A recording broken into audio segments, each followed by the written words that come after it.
Vazhdojmë të uaj mirëmëngjes me një të ftuar në studio. Do të flasim për 24 qershorin, është dita e egjiptianëve të Ballkanit dhe me këtë rast do të organizohet një veprimtari në qendrën rinore që vjen si bashkëpunimi i Zyrës së Kujdesit Social në Bashkinë Korçë dhe Zyrës së Komisionerit për Mbrojtje nga Diskriminimi. Për të folur më gjithësisht në lidhje me këtë ditë, me veprimtari që do të zhvillohet, por edhe problemet me të cilat përballet ky komunitet të ditët e sotme, kemi ftuar në studio Etleva Taren, specialiste Komisionerit për Mbrojtjen nga Diskriminimi. Mirëmëngjes Etleva. Mirëmëngjes Mikel, faleminderit për ftesën. Kënaqësi të kemi në studio, siç kemi patur edhe herë tjetër dhe siç kemi folur për pjesën e punës që u bëni nëpërmjet Zyrës Komisionerit për Mbrojtje nga Diskriminimi, gjithë problemet që arrini të zgjidhni në varësi të atyre që paraqiten në këtë zyrë. Dhe sot do të flasim për një ditë të veçantë për egjiptianët e Ballkanit, që është 24 qershori. E nisim me veprimtarinë dhe më pas çfarë përfaqëson kjo ditë për egjiptianët e Ballkanit? Edhe një herë mirëmëngjes dhe faleminderit për ftesën që më keni bërë. Jam e privilegjuar ashtu siç tha dhe ju, sepse për mua Radio Televizioni Korçës është një familje, është një shtëpi ku ne gjithmonë vim sjellim problematika dhe gjithë veprimtarinë e institucionit që unë përfaqësoj. Institucioni Komisionerit për Mbrojtjen nga Diskriminimi është një institucion i pavarur, i cili është miratuar si ligj në 2010-ën, por në rajonin e Korçës ai është hapur në vitin 2017 dhe ka një veprimtari në të gjashta bashkitë që mbulon rajoni Korçës. Problematika që hasen tek institucioni jon janë të ndryshme, të cilat lidhen me fushën e punësimit, të arsimimit, të marrjen e shërbimeve të ndryshme pranë institucioneve, por edhe me problematika që hasin në veprimtarinë e subjekteve private. Sot ashtu siç e thatë dhe ju, është 24 qershori, dita e egjiptianëve të Ballkanit, ku institucioni jonë së bashku me Drejtorinë e Kujdesit Social do të organizojë një aktivitet ndërgjegjësues dhe informues, më tepër do të jetë dhe si tryez diskutimi ndërmjet aktorëve përgjegjës, të cilët afrojnë shërbime në Bashkinë e Korçës dhe grave, të cilat pavarësisht mentalitetit, pavarësisht sfidave të ndryshme, kanë bërë dhe kanë ecur përpara duke dhënë një mesazh që po, duke luftuar, ne mund të arrijmë aty ku duam të jemi. Kjo ditë çfarë përfaqëson 24 qershori, dita e egjiptianëve të Ballkanit? Ka ndonjë histori nga pas apo është përcaktuar thjesht si ditë për të sjellë në vëmendje këtë komunitet në të gjithë Ballkanin?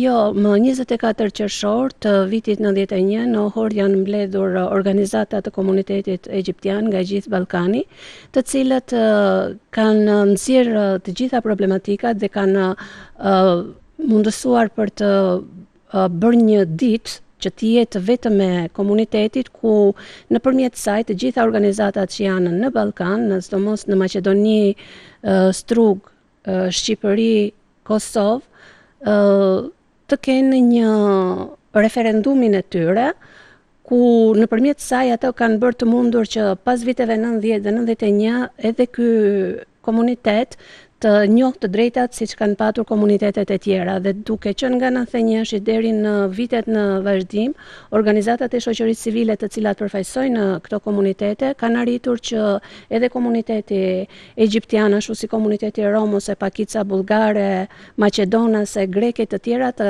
jenë të futen tek ligji i pakicave minoritare. Pra të jetë një minoritet i përcaktuar, pasi ajo është një puzzle, mund të themi, në të gjitha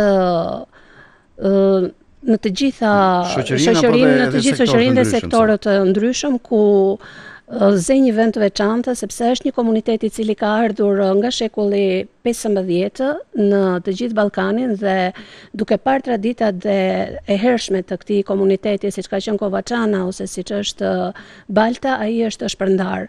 Ky komunitet nuk ka ndendur më vete, por gjithmonë ka qenë i bashkuar dhe është integruar në pjesën tjetër të shoqërisë, dhe ne këtë e shohim shumë mirë, sepse asimilimi i gjuhës është një ndër këto faktor që ne jemi pjesë bashkë me shoqërinë, por ne duam që të kemi akoma më tepër vëmendje, edhe pse ka politika të ndryshme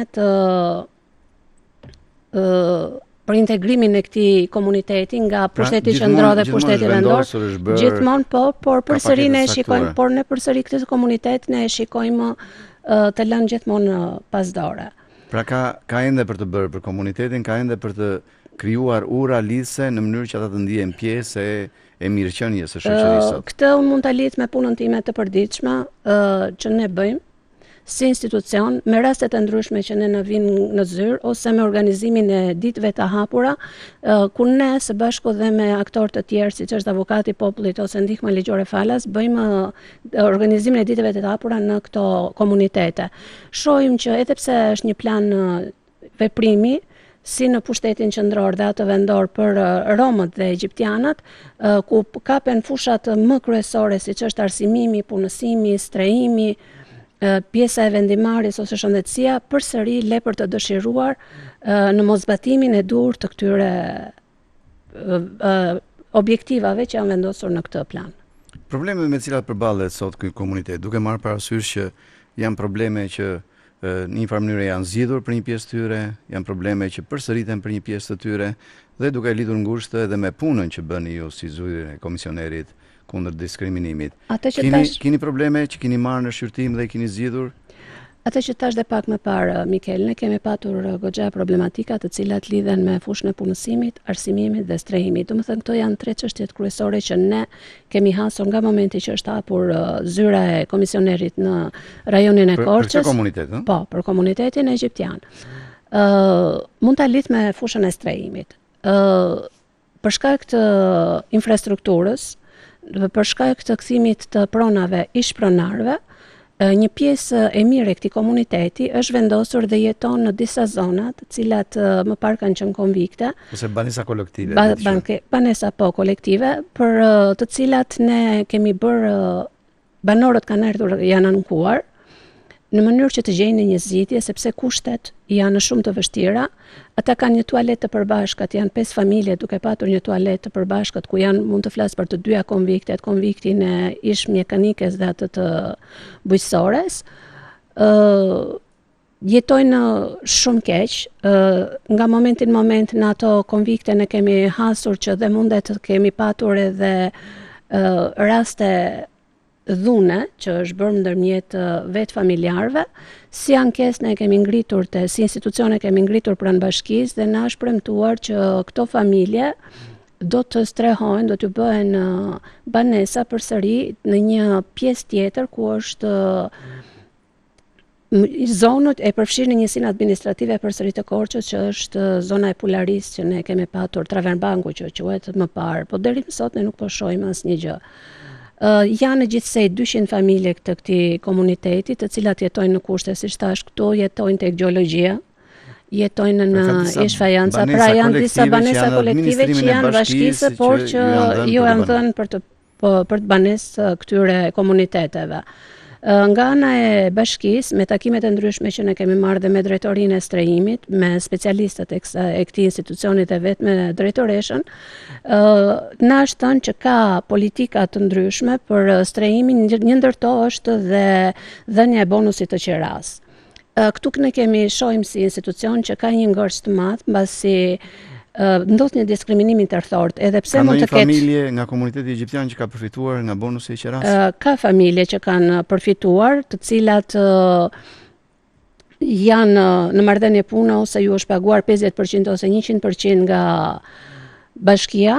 Ka familje përsëri të komunitetit egjiptian që janë futur në për banesat që janë me kosto të ulët ose kanë marrë kredi të butë, por që i plotësojnë në kushtet. Kjo është, ndërsa pjesa më e madhe për këto që ne po flasim, që janë të vendosura në zona që janë vërtet të mbipopulluara nga këto komunitete, është e pamundur që ato të lëvizin për shkak të një diskriminimi të tërthort që bëhet nga pjesa tjetër e shoqërisë. Edhe pse ato mund të kenë banesa bosh, nuk mund t'ja japin këtij komuniteti.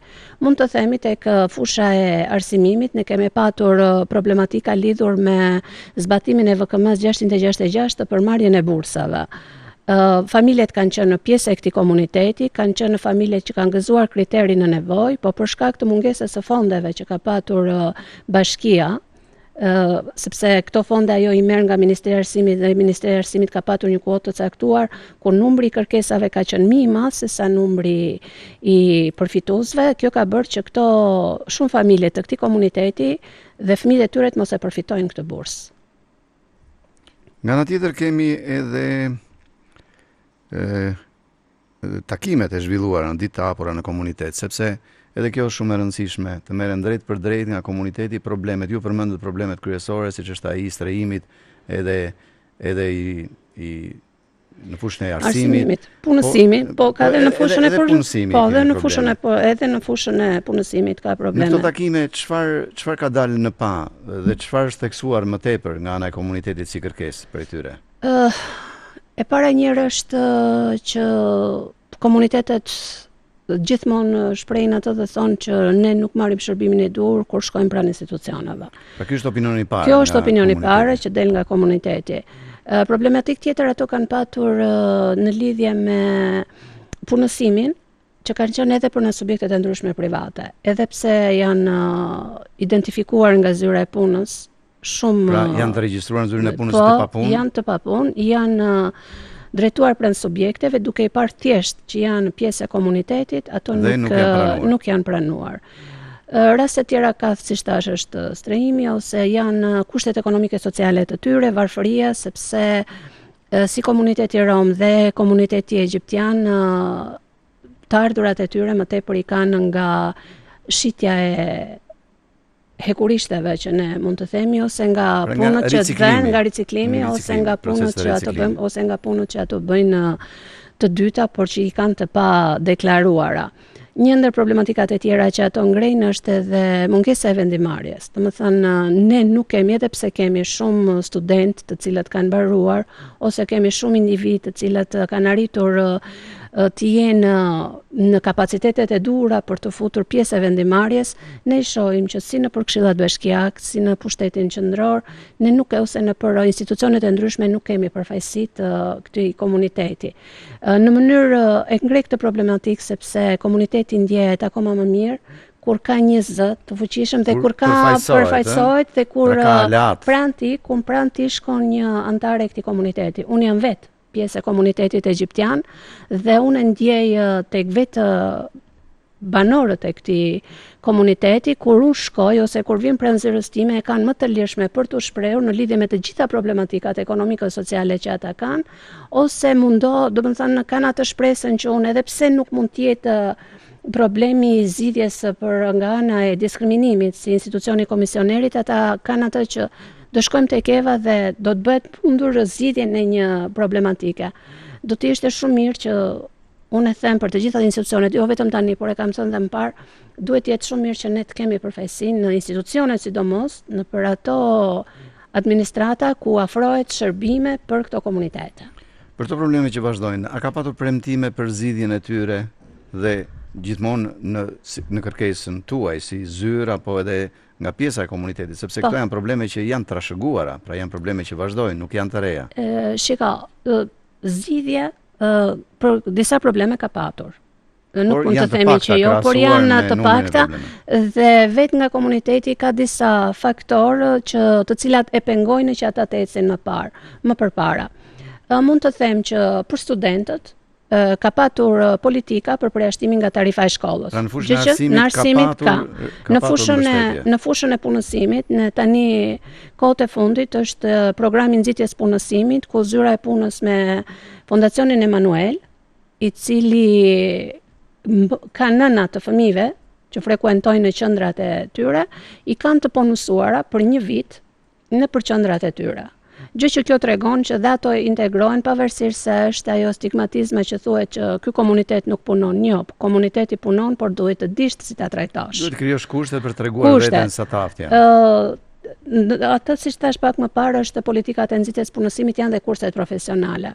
Tek ne nga 90-ta dhe këte shohim që ka rënë në cilësia e arsimimit, duke thënë që kemi shumë familje të cilat nuk dinë të shkruajnë, e kanë braktisur shkollën që në hapat e parë. Dhe praktisja e shkollës nga komuniteti është një dukuri. Po, është një dukuri dhe kjo ka ardhur për faktorë të ndryshëm, shkaqet kanë qenë ekonomiko-social, kanë qenë nga kushtet, largimi i familjeve jashtë territorit të Shqipërisë. Pra kanë qenë disa faktorë të cilat kanë çuar në braktisjen e shkollës dhe mospasjen e arsimit të duhur. Kjo i pengon që nënat e këtij komuniteti ose dhe baballarët, domethënë të gjithë, për të vazhduar kurset profesionale, sepse duhet të paktën që ato të kenë arsimin 9 vjeçar bazë. Edhe pse është këtë e kërkojnë kurrikulat që zhvillohen.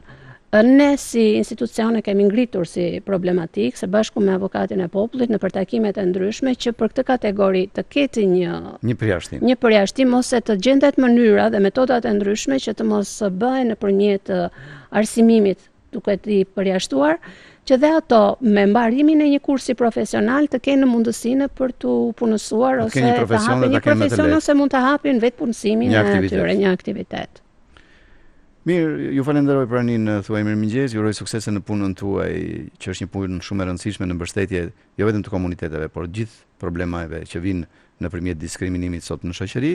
Ju uroj edhe suksese sot në këtë aktivitet. Faleminderit. Përcjellim me një falënderim nga studiat tuaj, mirëmëngjesit, ishte Etleva Tare, specialiste e zyrës Komisionerit për Mbrojtje nga Diskriminimi në rajonin e Korçës.